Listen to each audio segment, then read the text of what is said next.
Alors bonjour mes très chers abonnés, ici c'est encore Jordan Kamanko et bienvenue dans cette nouvelle vidéo YouTube dans ma chaîne YouTube Parcours d'ingénieur. J'espère que vous allez bien, j'espère que vos projets d'immigration avancent également très bien. Alors dans cette vidéo nous allons aborder une nouvelle thématique.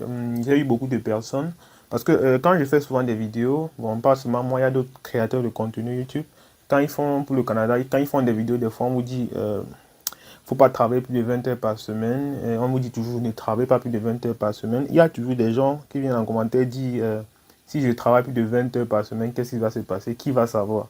Donc, dans cette vidéo, nous allons un peu aborder ce sujet-là, parler un peu comment est-ce que on peut savoir si vous faites plus de 20 heures par semaine. Et je vous ai toujours dit, et je redis encore cela plusieurs fois dans mes vidéos, il faut toujours essayer de rester dans les règles. Faites moins de 20 heures. Si vous devez faire moins de 20 heures lorsque vous étudiez, alors faites moins de 20 heures lorsque vous étudiez. Faites l'effort de rester dans les règles. C'est très important. Surtout quand vous êtes étudiant parce que vous êtes très vulnérable. Par exemple, si on vous attrape la expulsion, bah, c'est vraiment fini pour vous.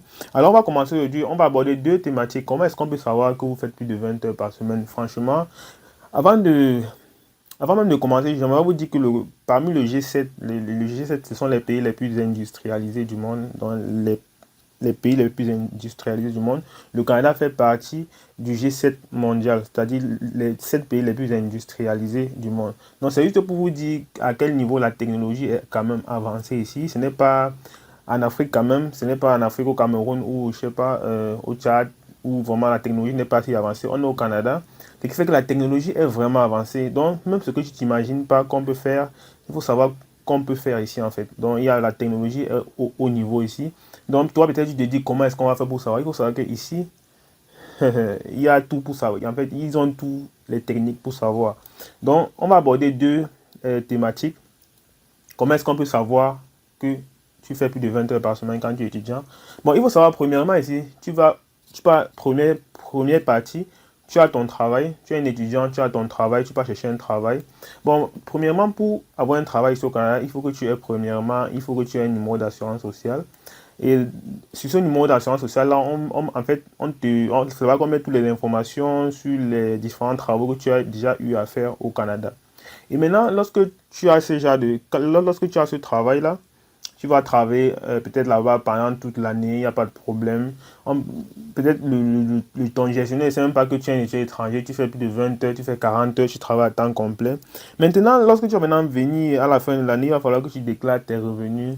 Ouais, chaque année, il faut que tu déclares tes revenus. Chaque année, les employeurs donnent à leurs employés, on appelle ça les formulaires T4. Là-dessus, il y a la somme que tu as eu à travailler toute l'année et peut-être même le nombre d'heures que tu as eu à faire durant toute l'année. Vous voyez? Maintenant, c'est avec ça que tu vas aller déclarer tes revenus. Voilà. Maintenant, lorsque tu vas déclarer tes revenus, tu vas déclarer tes revenus chez qui? Chez Revenu Québec, Revenu Canada.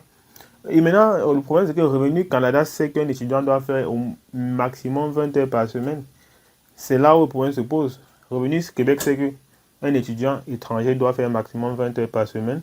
Et si un étudiant étranger fait moins de 20 heures par semaine, il y a certaines sommes d'argent qui ne peut pas travailler. On est d'accord. Parce que si tu travailles 4 mois à temps complet, les restes de 8 mois, tu es censé être à l'école. Il y a certaines sommes d'argent que tu ne peux pas atteindre. Maintenant, toi, tu vas venir là, alors que tu vas passer toute l'année à travailler à temps complet. Tu vas passer toute l'année à faire plus de 20 heures, 50 heures, je ne sais pas. Bah, ce sera très visible. Et Revenu Québec, c'est le gouvernement. Vraiment, il y a toutes les possibilités pour savoir. Est-ce que vous comprenez? Donc, ça dit, faites attention, allez, faites vos choses dans les règles. Parce que, bon, quand tu vas venir déclarer tu vas me dire que, ok, je ne veux pas aller faire mes déclarations. Mais si toi, tu ne fais pas tes déclarations, ton employeur va faire ses déclarations. Il va dire qu'il t'a donné telle somme. Et là, Revenu Québec va voir que non, tu n'as pas déclaré que tu as travaillé alors que tu as reçu de l'argent. Et ça, c'est toujours des fraudes. Est-ce que vous voyez? Même si tu ne déclares pas que tu as travaillé, ton employeur va déclarer qu'il t'a donné de l'argent. Parce que lui, il n'est pas au courant que tu es étudiant. Tout ça, il va déclarer qu'il t'a donné de l'argent. Et là, maintenant, tu vas tomber dans la faute. Et c'est très mauvais pour toi. Donc, voilà la première façon qu'on va savoir que tu fais plus de 20 heures. Pour ceux qui me demandaient que, bon, on va faire comment pour savoir. Premièrement, quand tu déclares tes revenus, on peut facilement savoir que tu fais plus de 20 heures par semaine. Parce qu'il y a une somme d'argent que les étudiants ne peuvent pas avoir. Est-ce que vous comprenez? Tu peux pas faire 20 heures par semaine et tu travailles et tu as le même salaire que qu'un travailleur normal, en fait. C'est vraiment étrange. Est-ce que vous voyez? Donc, pour ceux qui me demandaient comment ils vont savoir, bon, voilà une façon qu'on peut savoir très facilement. Est-ce que vous voyez? Voilà une première façon. Une deuxième façon de savoir, c'est la deuxième façon. Imaginez-vous peut-être que vous êtes peut-être étudiant et que vous partez travailler quelque part, vous faites plus de 20 heures par semaine et arrivé un jour, vous avez un problème dans ce lieu de travail. Imaginez-vous, peut-être vous travaillez dans une usine, je ne sais pas, parce que ici, bon, il y a beaucoup d'usines ici. Vous travaillez dans une usine, je ne sais pas, ou bien vous faites un travail étudiant. Parce que les travaux étudiants sont un peu, généralement, sont les travaux qui demandent souvent un peu de force. Est-ce que vous voyez, ça demande un peu de force des fois. Imaginez que vous blessez. Premièrement, il va falloir qu'on vienne là, on vous amène à l'hôpital. Arrivé à l'hôpital, on va demander ce que vous êtes en train de faire. Avant même de vous soigner, on va demander où sont vos documents. Est-ce que vous voyez un peu? Et là, on va demander vos documents. On va commencer à vérifier aussi. Est-ce que vous voyez? On va vérifier. En plus, si c'est un accident, jusqu'à la police, l'ambulance, la police est venue, on va vouloir vérifier d'abord que tu es dans les règles. Et si en vérifiant, on constate, on va vérifier. Et si en vérifiant, on constate peut-être que tu n'es pas dans les règles, que tu ne respectes pas la loi canadienne. Et là, tu seras encore dans la merde. Est-ce que vous voyez? Parce que lorsque vous faites plus de 20 heures par semaine, là, tu n'es pas protégé. Tu n'es pas protégé. Parce que si là, au cas où tu as un problème, tu n'es pas dans les règles pour pouvoir peut-être appeler la police. Même si quelque chose t'arrive dans ton lieu de travail, tu ne peux pas appeler la police parce que tu n'es pas dans les règles. Est-ce que vous voyez? Donc, c'est très, très dangereux de faire cela. Donc, voilà un peu les deux façons qu'on peut savoir que tu fais plus de 20 heures par semaine. Donc, premièrement, avec les déclarations de revenus, parce que chaque année, ton employeur doit dire qu'il t'a donné telle somme. C'est pour ça qu'on fait les T4, formulaire T4. C'est là-bas qu'on met la somme qu'on t'a donnée. L'employeur va soumettre pour lui. Toi aussi, l'employeur, tu dois soumettre ton formulaire pour dire que j'ai reçu ça. L'employeur va te déclarer également qu'il t'a donné telle somme.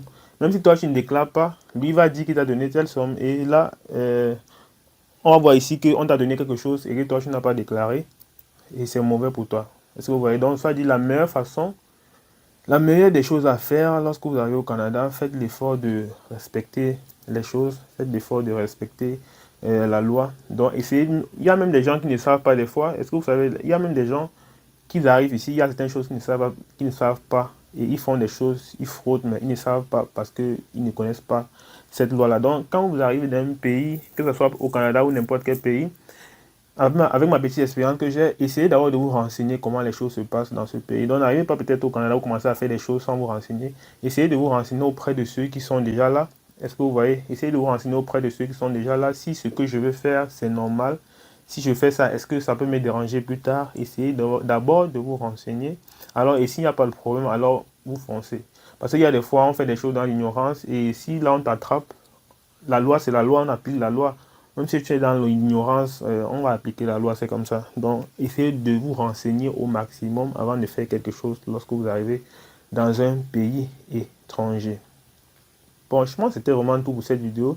Dans cette vidéo, je tenais juste vraiment à vous démontrer que vraiment c'est très facile.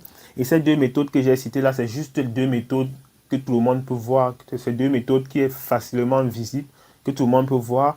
Il y a encore d'autres méthodes que peut-être, je ne sais pas, d'autres méthodes spéciales qu'on peut utiliser, que je ne sais pas peut-être. Est-ce que vous voyez? Donc, ça c'est deux méthodes très simples que je peux juste citer là. Est-ce que vous voyez? Donc, faites vraiment attention, faites l'effort de rester dans le bon couloir en fait. C'est un peu ça. Donc, merci d'avoir regardé la vidéo. C'était Jordan Kamankwe. N'hésitez pas à vous abonner, liker la vidéo pour m'encourager. Partagez également pour que ça puisse aider d'autres personnes. Ciao, ciao les gars.